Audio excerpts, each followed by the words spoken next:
Welcome to another episode of the Justice podcast. And yes, I'm still on my own. Everyone else is pretty much busy. February is a pretty short month after all. But apart from that, today we'll be talking about Power Rangers, Operation Overdrive, then The Accountant, and classic Ninja Turtles. Well, the cartoon. So let's start off with Overdrive. Now, if you're a Power Rangers fan that's been around the series for quite a while, or at least as long as it's been on air back in Disney, Overdrive was one of the least popular seasons at the time. In retrospect, people nowadays give it praise because of the Neil Saban era pretty much being shit, but everyone was more than willing to give Overdrive some crap. Most of it understandable, some of it's a little weird, but I have my own thoughts to share regarding Operation Overdrive. So let's begin. I like the fact that the season itself has a more Indiana Jones feel to it, with the Rangers going on adventures looking for ancient artifacts, one of them being the Corona Aurora. And I like the fact that it takes advantage of its sort of theme. I mean, I know for the fact that Overdrive was about Volcandra was more treasure hunt inspired. Hell, even one of the Korean names for the season itself, when they call it Power Rangers, would call it Treasure Force. Yes, Korea calls it Power Rangers and not Super Sentai. But anyways, whereas Volcandra is more about treasure hunting, Overdrive was more inspired by Indiana Jones. And I think that's a pretty good job all around of trying to capture a similar style, like a modern Power Rangers take on Indiana Jones. I mean, people might not agree with that, but I do think that it does so well with that theme. But what about the characters? I think the characters themselves are where people have a bit of an issue with them. Mac himself was perfectly fine for what he is. But everyone else is either kind of hateable, as with the case of with Dax himself, the Blue Ranger, and everyone else either meh. I know for a fact that the Black Ranger's actor, whose name is escaping me, was pretty notorious for stealing one of the banners of Power Morphicon, the first Power Morphicon I might add. The girls are they're pretty mixed bag at times. I will say though that the fact that the Blue Ranger was meant to be sort of a more meant to be sort of rookie type of guy, but not many people saw that very well, or didn't like the approach they went with. I'm pretty sure Ty, I think that's the name of the Mercury Ranger, who was kind of silver-like, was pretty liked overall by the fandom. I'm not sure. The Overdrive's cast is more so seen as sort of an asshole type group. Nowadays, people sort of have more respect for them just because they have more layers to them than most of the Neil Saban era cast, especially the likes of Samurai and Megaforce and Ninja Steel. I mean, okay, Samurai, they tried with the origin story, it's sort of Samurai vibe, but the way it was watered down just didn't really sell it that well. And you already know my thoughts on Samurai at this point. But yeah, I have to give credit to them for trying at least to be more so on a consistent quality as we saw with the Disney era, but maybe the characters weren't really that well received. The villains thankfully have a lot of different groups, but I'm sure some people have their favorites. What I like is the fact that the main villains, whose names are skipping once again, the fire type guy and the ice type monster, both resemble Megazords. The guy who's in red looked like the original Megazord, the head design and the chest, and the other guy sort of resembled Time Force Megazord. Now, obviously nowadays, Power Rangers references are going to be kind of or Toku references in general are going to be so obvious. So look guys, look, reference, and it's shoving down your throat. But I like that sort of approach that they did back then, and I know that for a fact that Dawson Rider much prefers that to the current state of Toku references. Episode count was perfectly fine. Aesthetics themselves were pretty likable. I mean, I'm pretty sure people like the mecha of Volcandra and Overdrive, but funny enough, the toys were not really that well received for Overdrive. Now, Volcandra were pretty small all around, but at least it felt pretty complete. The plastic was good, whereas with Overdrive, the Megazords were pretty terrible in terms of quality. Not the worst thing ever, but they felt so cheap. They didn't feel all that good. They removed some features, and weirdly enough, the Japanese mold used for Battlefleet was still brought over, but everyone else was a brand new mold. And in the case of the Flashpoint Megazord, they didn't even bother. Funny how that works. I mean, you can at least do a complete Drive Max Ultra Zord and Dual Drive Megazord or whatever, but like, I don't know what's worse, having an incomplete team of Zords because one Megazord that would stand on its own is missing, or having a missing auxiliary Zord. Like, it's up to you. As far as the positives people do have, I think people most likely prefer the fact that Overdrive had the story of the Rangers returning from previous seasons, mostly with MMPR. It was Adam, then it was Ninja Storm with Tori, Dino Thunder with Kira, SPD with Bridge, who is now the Red Ranger because he was promoted to that color, and Xander from Mystic Force. People love those Rangers a lot, and they were a pretty good team all around. Like, they were pretty much a good way to show fans that were new to the series these other guys. And hey, it was like, I grew up in the Disney era, and I was also happy to see a returning Zordon era Ranger show up because I saw Mighty Morphin, and like last time we got that was with Dino Thunder, with Tommy being a main character. I kind of miss when we used to do like references like that because it felt like a surprise. I mean, I don't mind like Dimensions of Danger, and I appreciated what they tried to do with like Great Connection and the Legendary Battle, even though those have mixed results. But I kind of prefer the more fleshed out approach that we got with Once a Ranger. And hey, I like the new theme that Adam gets. Sure, it's not the MPR theme song, but I want a full version of the song he has. And I think the one thing I like about Overdrive is the fact that the scenes in itself is pretty much able to give Mac a chance to redeem himself and become human. Because turns out at one point he was actually a cyborg. And I remember the fact that the Mercury Ranger was actually made of mercury. So he pretty much had a human like form like later on, which is kind of weird. I wonder how DeviantArt would react to that, assuming they actually make genuine Power Ranger stuff that, or like maybe I don't know. I don't want to think about that sort of thing. But yeah, like Mac at one point wants to try and become human. He accepts he can be human, but he sacrifices himself in the end because that's what the point of being a Ranger is. He gets killed in the line of battle, and they put the Corona Aurora on him, and it's able to make him become a human being. Oh yeah, and also at one point there was this very mystical being who was a Sentinel Knight who turns into a sword. The sword itself was pretty chunky, but he can also split into pieces to become new Battleizer armor for the Red Ranger. However, because Mac is now human, the Battleizer mode cannot be done. Which is honestly like an interesting way they did it. Like, it's a good story thing. It kind of like sets a breath of fresh air as to why Battleizers can't be used anymore. Because most of the time it's like, oh, like you can't use it because we have to replace it with this other thing. Whereas here it's more of a case of like, you're a human now, you can't, we're not compatible that way anymore. Also, I like the fact that, I like people, man, I think Dawson already mentioned this again, but if you remember Beast Morphers, Steel was kind of wanting to become a human being. And they pretty much like did that for one episode by having him and Nate switch bodies. That was like an interesting thing that they'd done. It was kind of cartoony, kind of weird, but at least they were able to like give it a shot, see what it's like. But the way it was handled was just kind of like underwhelming. Mostly in the fact that like Nate was kind of like respectful towards Steel, but just in one episode he was written that way just for the story. And the way it was handled with Beast Morphers for the ending, like it was meaningful, but at the same time, I do prefer the fact that Steel pretty much like accept he wouldn't be human and he earns it. Although I much prefer Robot Steel anyhow. But yeah, I think the way it was handled with the story for Mac and Overdrive was done much better than it was for Steel and Beast Morphers. I like Beast Morphers. Man, it's not my favorite season of all time, but I like it. Yet I much prefer the way Overdrive did it because it felt much more layered all around.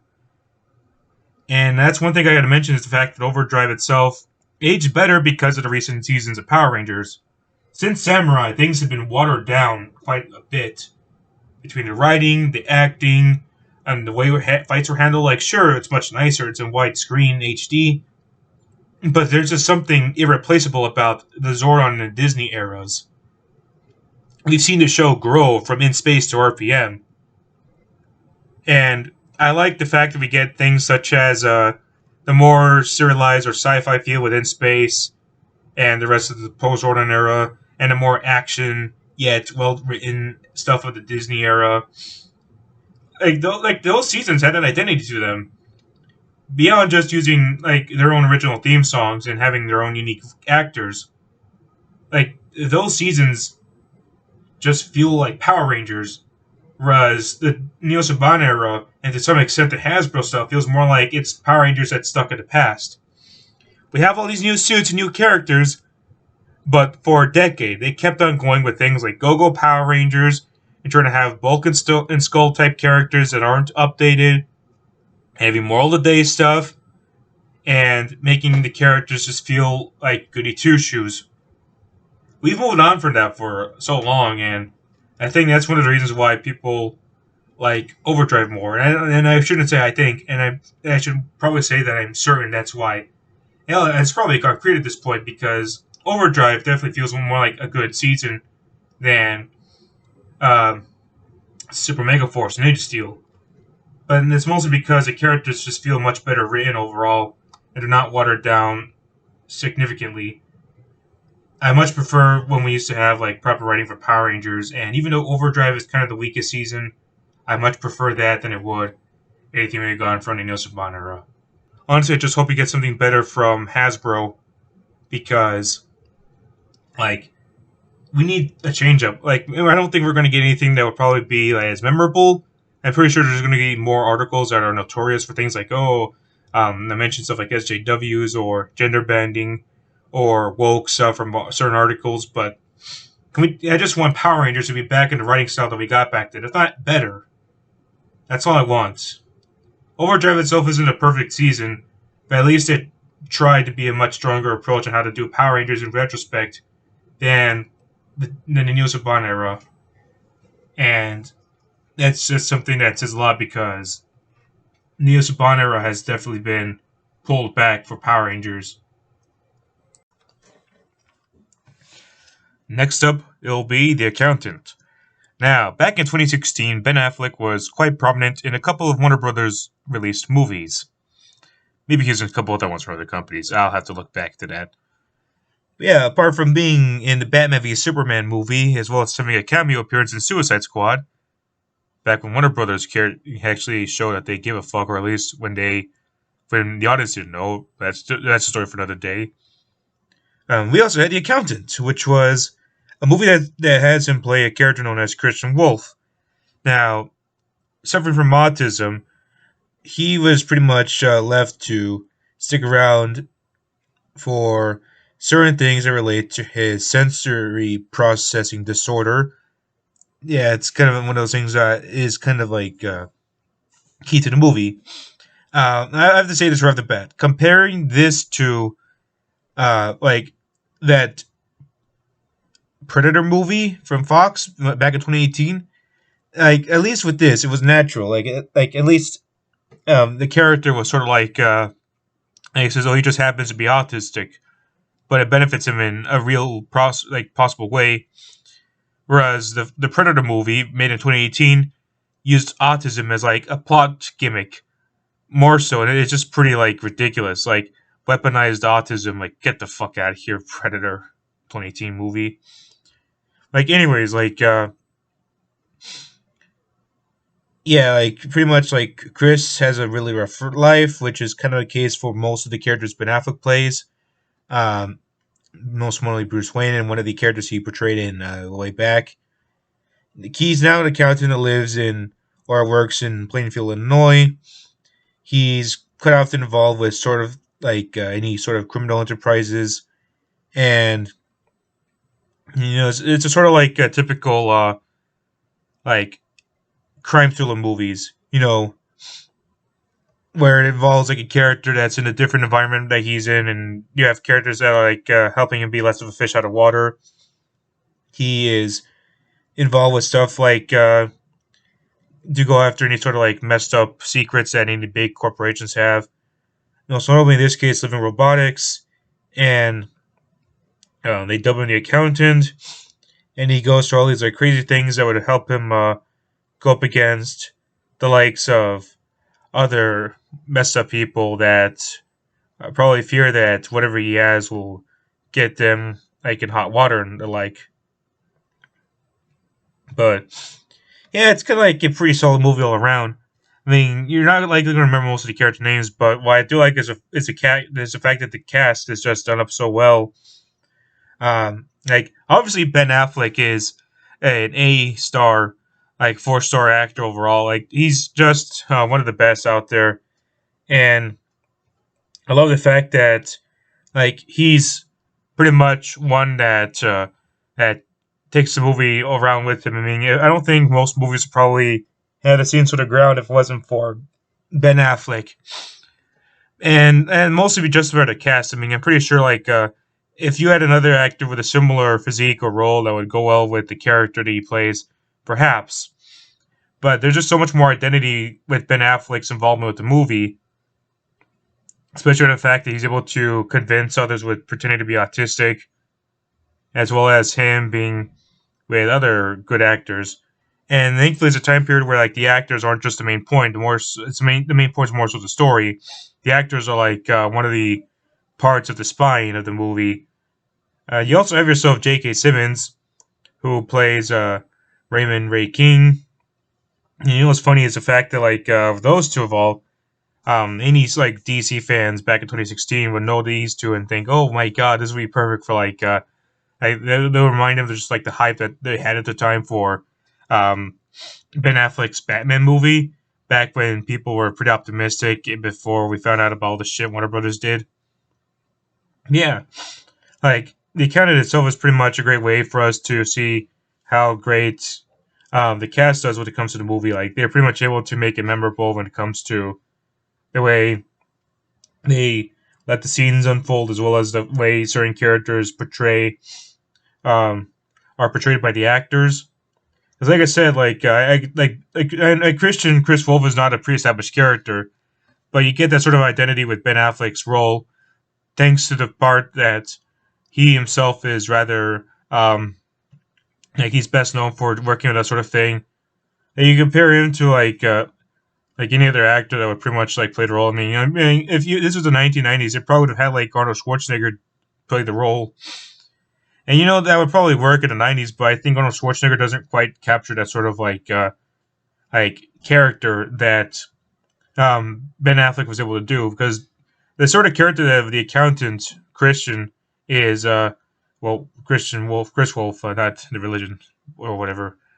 But yeah, like Christian Wolf is able to have the sort of a character feel much more convincing with Ben Affleck. I mean, comparing him to Arnold Schwarzenegger, Ben Affleck is a much more humble man. He's more down to earth, whereas Arnold Schwarzenegger is much more this like I don't want to say distinct because they're both different from one another, but he's more like prominent. He's this big bloke, kind of a bigger bloke than Ben, I think, and. And I think that's one of the strongest points. And also, I have to give credit to Gavin O'Connor for being the guy that's able to make it go through and everything works so well. And I miss when Warner Brothers used to be like much more ambitious, much more interested in like going in and making a movie. I know this was like starting to be the time period when Warner Brothers started to have when people had doubts Warner Brothers, whether it's from like the critics that try to pretend to be and supported them if they did something their way, or the fans that were kind of concerned about what they'll do, listening to the critics, which turned out to be the case, and now it's biting Warner Brothers in the ass because now those same critics aren't going to like care about them that much. Those fucks. Well, both the critics and Warner Brothers suck, anyways. Like I miss the sort of Warner Brothers, and I like the sort of movie because, well, it may not be like one that people will most likely remember on its own. It's the cast that's able to help it work well, and they're not just there just for the sake of having the actors stick around as just like as a set piece. Like back in the '90s, they make a big point of them being as like, oh, so and so is insert movie name that relates to the character. Like back then, like that was the sort of thing we got. I mean, a good example would be the Batman movies, where they always make a big deal about Jim Carrey or Arnold Schwarzenegger, who both got their names mentioned before the actor that plays Batman, which is funny if you ask me. But more so, it just shows that they're more interested in making attention just because they have the actors associated with the movie instead of being what the movie's about. Of course, we also have a sequel that's coming up in at some point, which would be cool, especially since, funny enough, this was announced around the time the movie turned 5 last year. But with Warner Brothers being a piece of shit company, I'm not sure if we'll actually go any forward with that. Plus, Warner Brothers doesn't seem to have the same level of respect towards Ben Affleck as they do with the fans that were around for the DCU back then.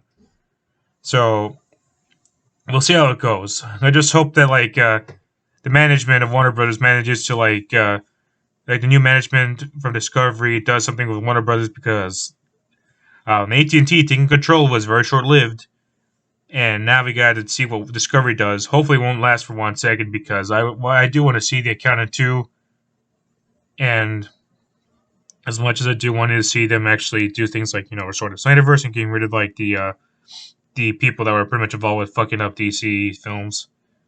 So yeah, the Accountant itself, like once again, like definitely a strong movie for its cast. Not because the cast is the cast, more so because the cast delivers all around. They're not just set pieces; they're like crucial parts of a movie, and that movie understands that quite well, especially thanks to the likes of Ben Affleck and J.K. Simmons. And finally, we'll be talking about the original Teenage Mutant Ninja Turtles TV show. Now, I know for a fact that talking a lot about the Ninja Turtles series has been not really a thing that I am good at because even though it's a series I like to talk about more often, I don't really consider myself as much of a big fan, even though I should. Which is funny because Ninja Turtles was one of the things I saw back then. But that being said, though, I have to say that the original series is one of those old shows that surprised me as we went along because, well, not to say that it first started off as bad or anything.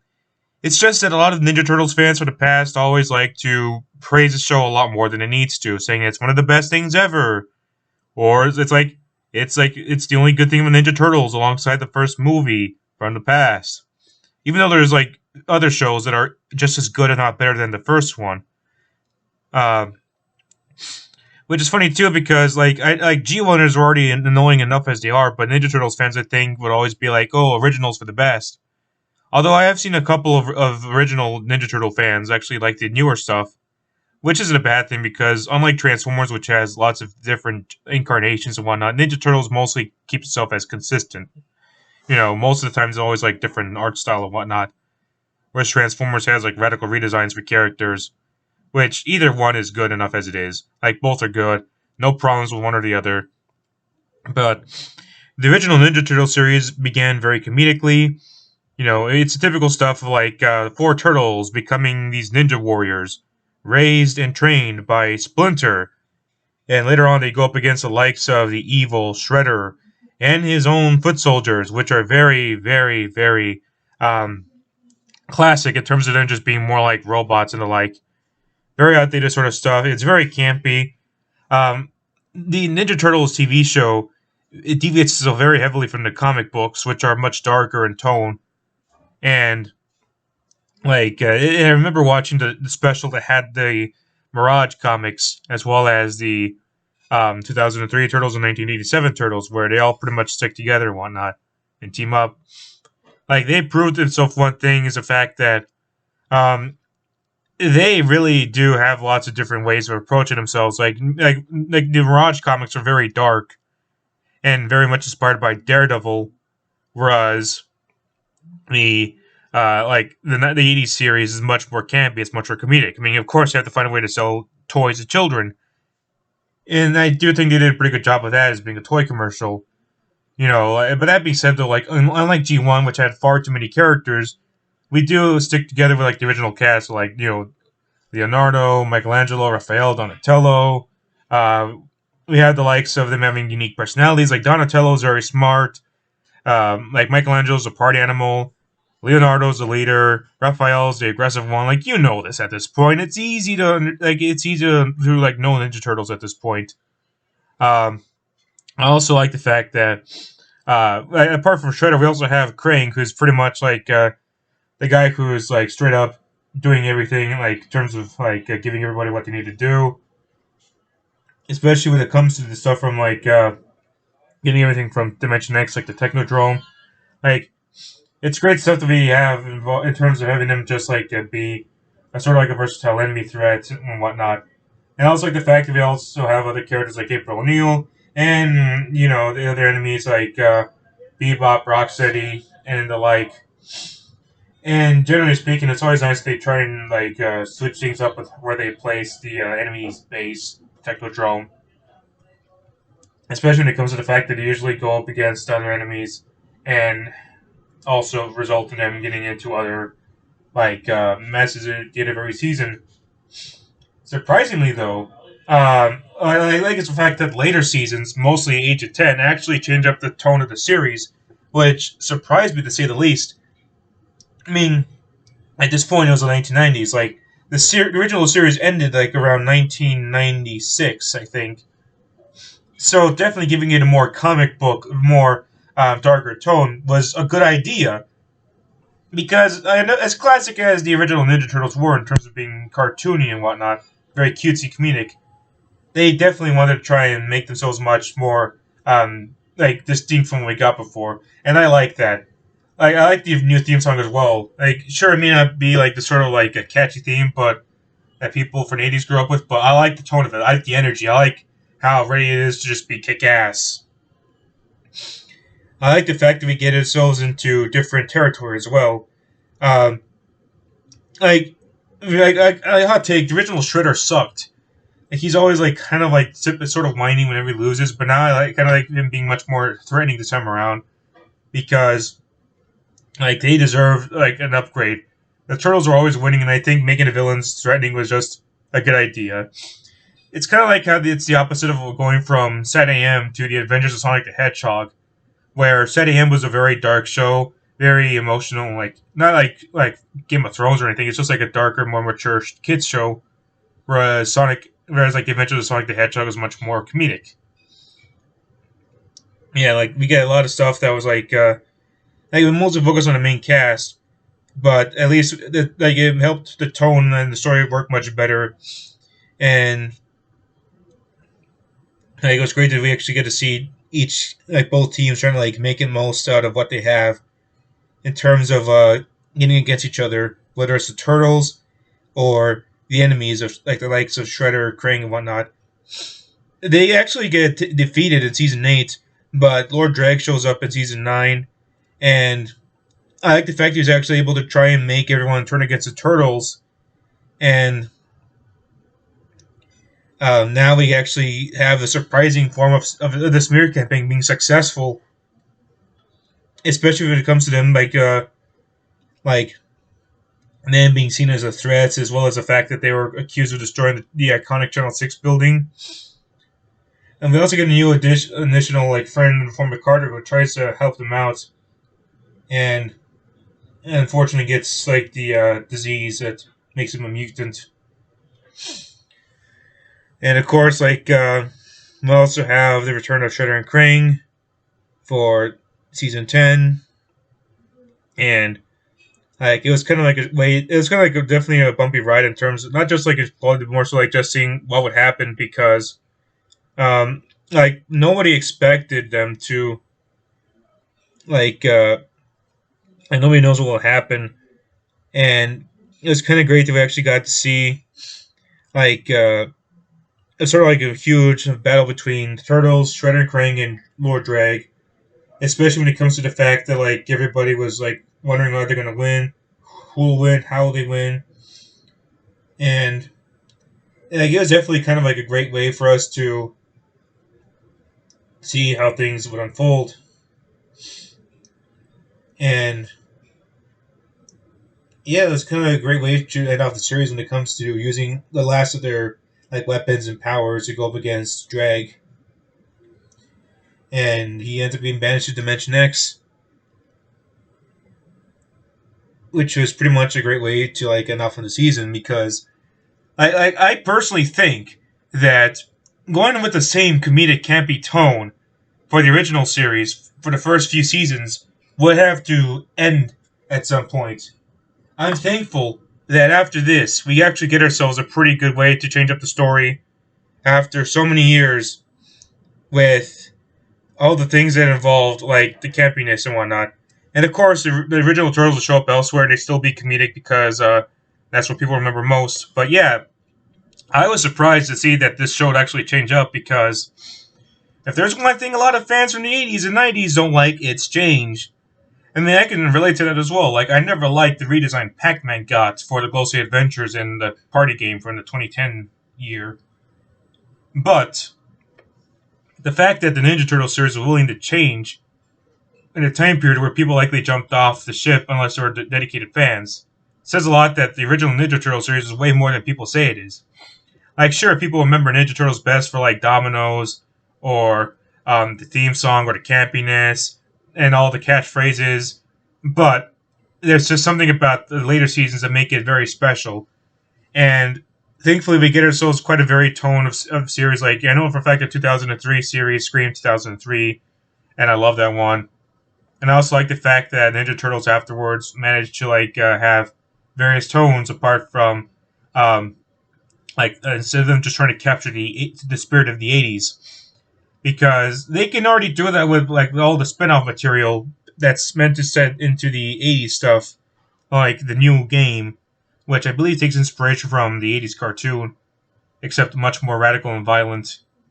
So yeah, definitely I did appreciate my watch of Ninja Turtles from the 1980s line, especially for the later seasons. Like, it was definitely a great build-up.